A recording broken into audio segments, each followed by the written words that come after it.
LSU Athletics has announced a new NIL collective called Bayou Traditions.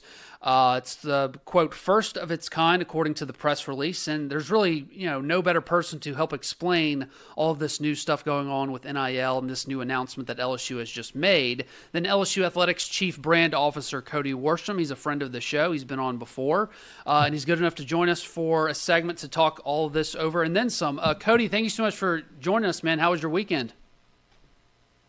Nick, it was busy, but they're all busy these days. So appreciate you making time for me today. Absolutely. Okay, so let's get to this this whole NIL collective announcement, Bayou Traditions.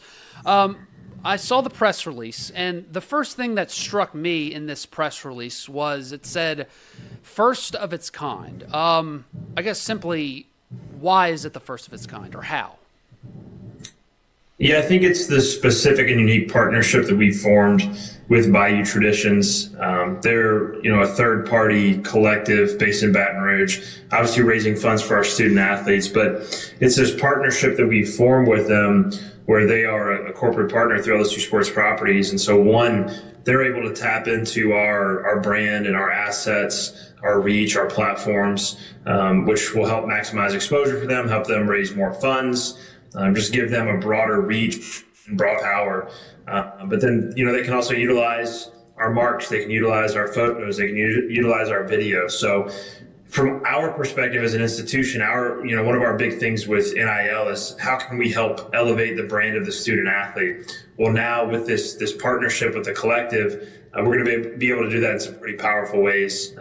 You may have seen their hype video that they put out earlier. A lot of that was our footage, and they're able to utilize that footage because of this partnership. So I think there's probably no one in the country that's doing it in this way with this combination of corporate partnership, a collective, and one collective. The other important thing, Nick, for us, you look across the landscape of college athletics, you look at, fans wanting to be involved and help in NIL.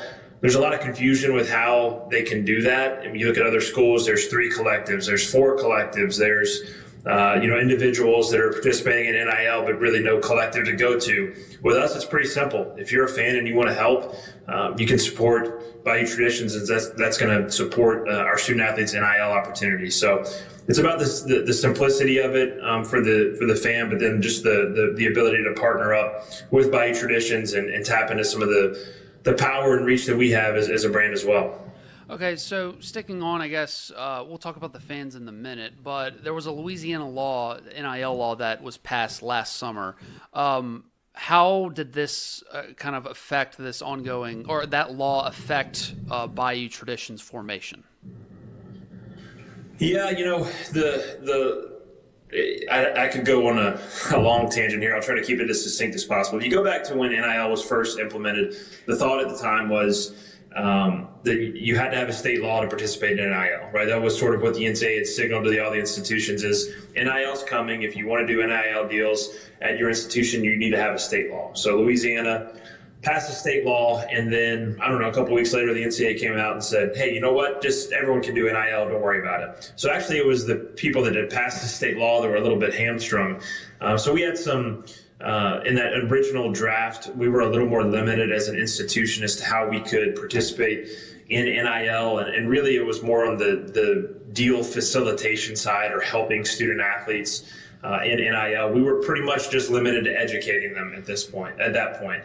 With the amendment that was passed last summer, we were able to be a little bit more involved, not soliciting deals for student athletes, but being more involved in that process so that we could, do things like this where we can marry our brand power with their brand power and help them maximize their opportunities in the NIL space. So it gave us a little more involvement that we could have, which really benefits the student athlete if you think about it. There's a lot of student athletes that come to LSU and they have great brands already built. There's no question that when you put those 3 letters on your chest, you're wearing those 2 colors, that it elevates your brand. It makes you more valuable in the marketplace. And so it opened the door, essentially that law opened the door for us to be able to do things like this where we can be a little more involved, a little more collaborative with a collective or with our student athletes and help them get the most out of this opportunity. How much were the coaches at LSU kind of involved in collaborating to help create Bayou Traditions? They weren't really involved in the creation of Bayou Traditions. Bayou Traditions is separate from LSU athletics. I think what their involvement has been is feedback and input. They've let Taylor Jacobs, and she's the one that really deserves the credit from our side, on the institutional side, on helping put this thing together. She was a real advisor for the collective and from our coaches and for our coaches, taking that feedback on what they needed to be competitive in NIL and what they needed to be competitive really as a whole, as an entire entity. And so that's really where the coach feedback came from, is, they sort of let Taylor know, hey, this is what we need to be competitive. This is what the competitive NIL marketplace looks like, and the lay of the land is. And so she was able to communicate that as sort of an advisor in helping, kind of get this thing off the ground. So that's really where the coach's involvement is kind of giving us that feedback and letting us know what they need to compete. So I guess to phrase it another way, what were the coaches' feedback on the problems of NIL and maybe what they wanted to see?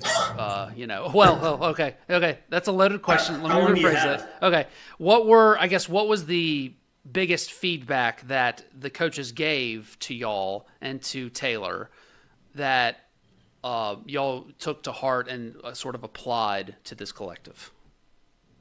I think the biggest need that Bayou Traditions is going to meet, and this ties into something we were talking about earlier, is for more fan involvement and broader involvement. LSU's, there's been a collective in town that's been supporting LSU for the last year. They weren't public facing. They weren't, for example, if I were a fan that wanted to give $100 to a collective and help student athletes with NIL, that wasn't an opportunity before. That wasn't an option.